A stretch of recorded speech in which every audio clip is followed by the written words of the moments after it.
There are 5 habits that prove that you're an amateur pickleball player. So we're gonna go through them and show you how to fix them so they stop holding you back. You can tell someone is an amateur before they even touch the ball. Here's how.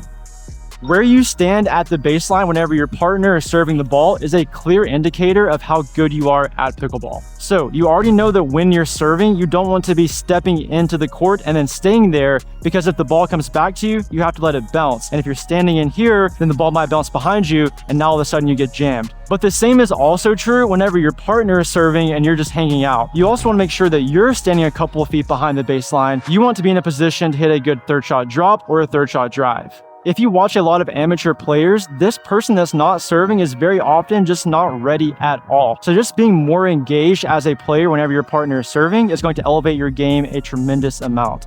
One pro tip to make this really easy for you is to be actively watching your partner as they serve. If you're standing back here and watching them as they're hitting this ball, it's almost impossible for you to not be tuned into the game. But if you don't watch them serve, it's very likely that you're getting distracted by things around you and you're probably not being aware of where you're positioned on the court.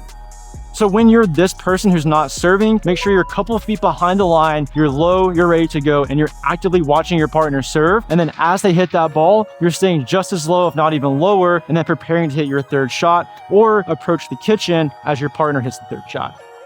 But just because we're engaged in this game does not mean that we should be taking room away from our partner who is serving. Very commonly, you'll see people crowd their partner as they're about to serve. Instead, just give them a lot of space and make sure you're behind this line. And then the second they serve, you can move into the proper position. But you never want to crowd your partner as they serve because it gives them less room to follow through and might make them more nervous, which in turn makes them miss the shot. You know someone's an amateur when they fear one of the simplest shots in pickleball, a volley dink. And I get it, a volley dink does seem more intimidating. It gives you less time to react and it forces you to do an awkward motion that can feel uncomfortable. But we're gonna break it down and show you why it should be the most important part of your dinking game. So here's what an amateur typically does. They like to let the ball bounce and then hit the dink because it gives you more time. I mean, it's actually easier to read a ball that bounces than it is to take one out of the air. The only problem is that every time you let the ball bounce, you're giving your opponent more time to adjust and react to the next shot you're about to hit. That's why a volley dink is essential in dinking. It takes away time from your opponents and even allows you to hit some angles you wouldn't be able to hit from a bounce dink. And it makes sense most amateurs don't want to try this because you end up being punished the first couple times you go for a volley dink. Typically, the first attempts are gonna be a pop-up, which will get the ball smashed at you, or you might just make poor contact and hit it into the net. So it's frustrating, but you have to get over that hump to get to the next level of pickleball, and that's why we recommend trying out the volley dink even though it's difficult.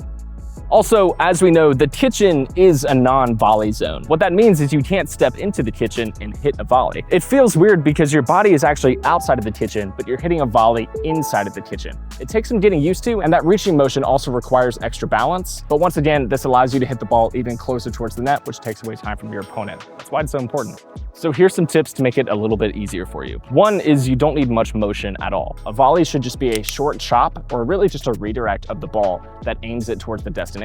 So to aim it, your paddle face has to be perfectly aimed at wherever it is you want the ball to go. So that's the most essential part. Have your wrists stiff and locked. That way when you make contact, your paddle face doesn't change direction and the ball goes where you intended it to.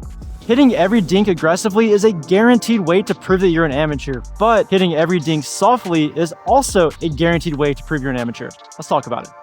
Early on in your pickleball career, you're probably not getting into a lot of dink rallies. So when you get into these rallies, you get excited and you want to hit the ball super aggressively. It's a clear sign that you haven't practiced this. So in pickleball, there's actually 2 types of dinks. There's a lift dink, which is defensive, and a push dink, which is aggressive. And what we see most often is that people just want to hit aggressive dinks. So they get up to the kitchen line and they start to get into a dink rally, and their first thought is to be aggressive and win the point as fast as possible. So they start pushing the ball, trying to be offensive, and more often than not, they hit the ball into the net or they hit the ball too high and inadvertently hit a speed up that their opponent can smash back at them. So the really important thing here is just to slow down whenever you get up to this kitchen line. You have way more time than you think, and whenever you slow the game down in your head, you start to make way better decisions from this position.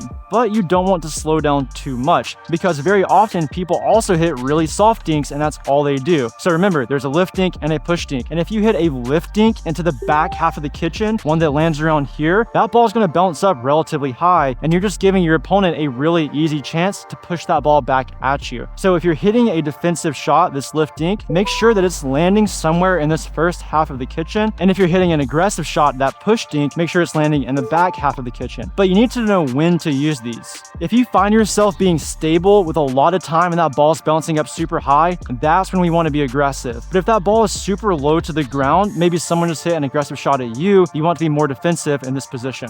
Sometimes though, amateurs hit aggressive shots and they don't even mean to, and more often than not, it's because they have a floppy wrist. So when your wrist isn't locked, very often you will add more pace to the shot than you intended to, and when you do this, that ball tends to go long and up high into the air, so your opponents can hit it back at you. The very simple fix here is to, on every single dink shot, have your wrist locked. Remember that the most important thing in a dink rally is your paddle face position. Wherever this paddle face is pointing, that's where the ball goes. And when you start to have a floppy wrist, then that paddle face changes and you might end up hitting a shot too high that you meant to hit softly over the net.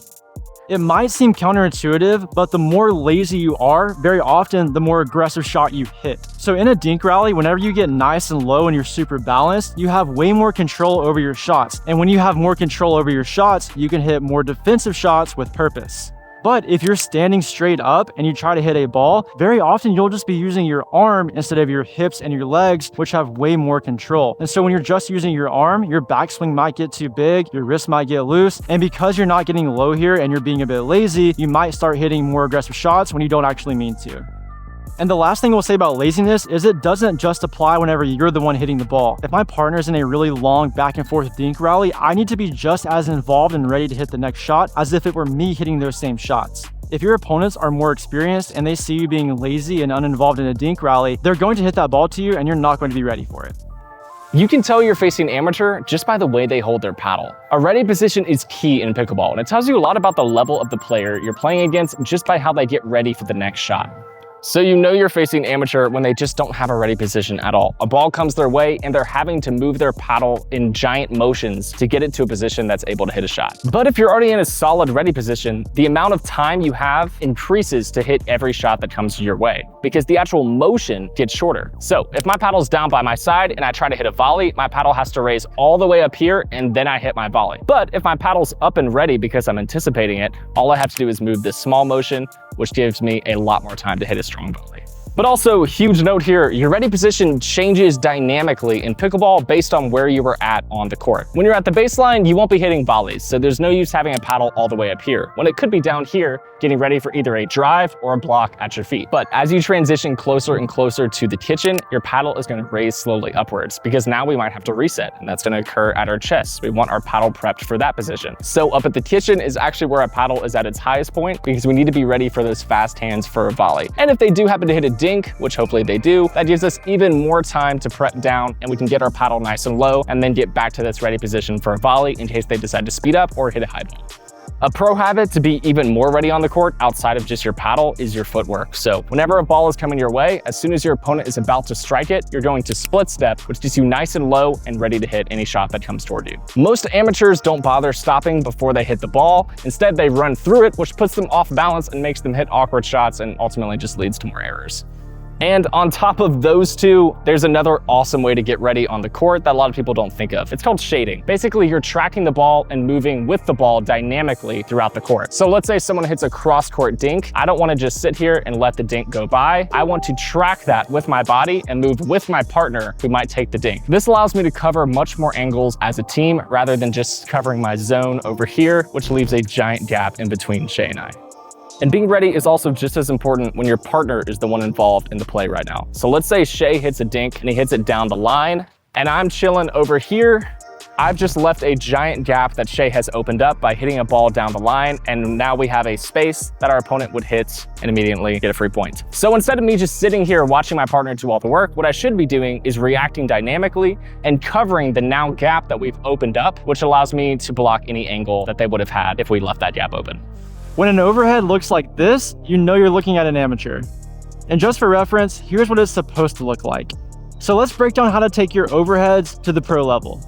When I started playing pickleball, I had no tennis background, so my overheads did look like that. It's very natural to have your arm go straight up, have your paddle face pointing forward, and then hit down on the ball as your overhead.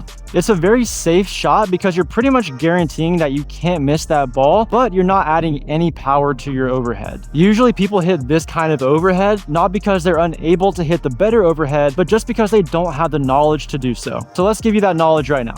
The first thing you want to do in an overhead situation is point at the ball that's coming towards you. When you point at the ball that's coming towards you, number one, you get your arm up in the air so that you can eventually drag it down to the ground, and that's going to generate a lot of power for you. But number two, you're giving yourself a guideline to see how close that ball is to your body. So when that ball is about a foot away from your finger, that's when you would start the motion of the overhead. But if you never point your finger up into the air to see where that ball is, you have no guidelines, so you're going to be less controlled, and you're not able to drag your arm down, so you're going to have less power. When an amateur hits an overhead, they always keep their hips pointing forward, and this makes a lot of sense because they're just hitting straight down on the ball. But when you want to make your overheads more effective, you need to turn your hips towards the sideline. That way you can utilize your hips as you're hitting this overhead.